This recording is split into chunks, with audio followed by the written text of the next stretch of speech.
ऐसा ही काल कब किसका सदा से है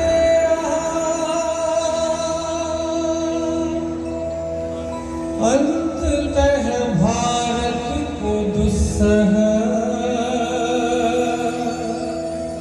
कष्ट भी सहना पड़ा।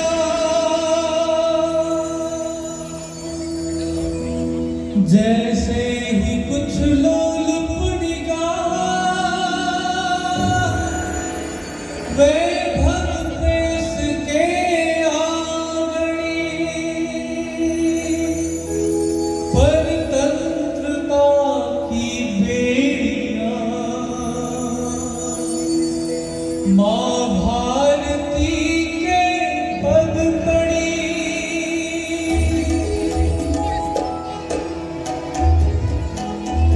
पाकर प्रगत उन्नति नहीं फिर अवनति होने की अभिमान ईर्ष्या द्वेष स्वार्थ भावना जगने लगी। लोभ जागा प्रीति भागी फूट जैसे हुई बड़ी होने लगी। पंडित वो कड़ियाँ थी जो आपस में जुड़ी।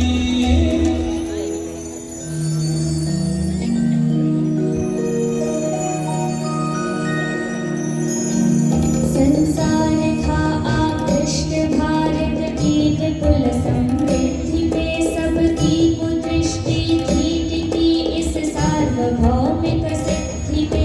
नैतिक पतन से आपसी मतभेद जब बढ़ने लगा आक्रमणकारी शत्रुदल फिर देश पर चढ़ने लगा।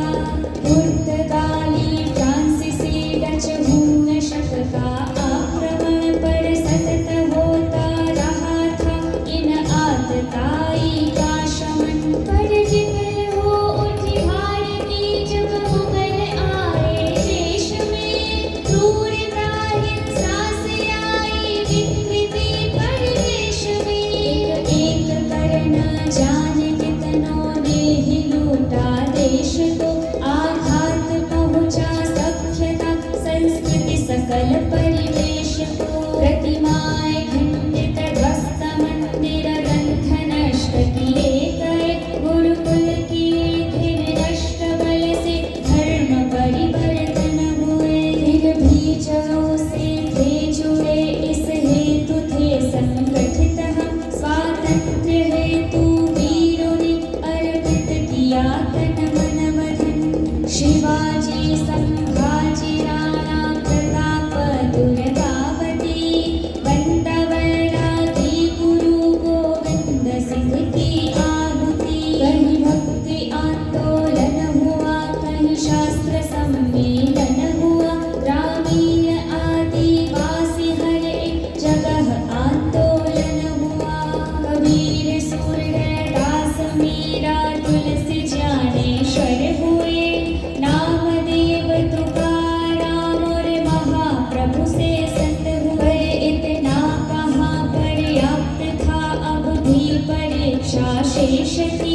अंग्रेज लूटने आ गए समृद्धि जो अवशेष थी। व्यापार का आधार ने विस्तार उन्होंने पा लिया। कूटनीति छल से कितनी राज को हथिया लिया। न्याय शिक्षा राजनीति सबको भ्रष्ट बना दिया। झूठ संबंधों में डाली स्वजनों को लगा दिया। निर्बल हुई फिर सैन्य शक्ति युद्ध भी हो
को जागृत किया भारत को फिर से महर्षि दयानंद ने। नींव डाली स्वतंत्रता की एक कर्मठ संत ने। आजादी की खातिर गवाई जान कितने वीरों ने। पर एक कदम भी राह हटाया पीछे माँ के शेरों ने। वीरांगना झांसी की रानी लक्ष्मीबाई नाच की अनगिन कठिन स्थिति में क्षण भर को भी बोला रुकी। सहधर्मिणी माँ पुत्र को रोता ही छोड़ जो बढ़ गए। भगत सिंह सुखदेव गुरु हंस करके फांसी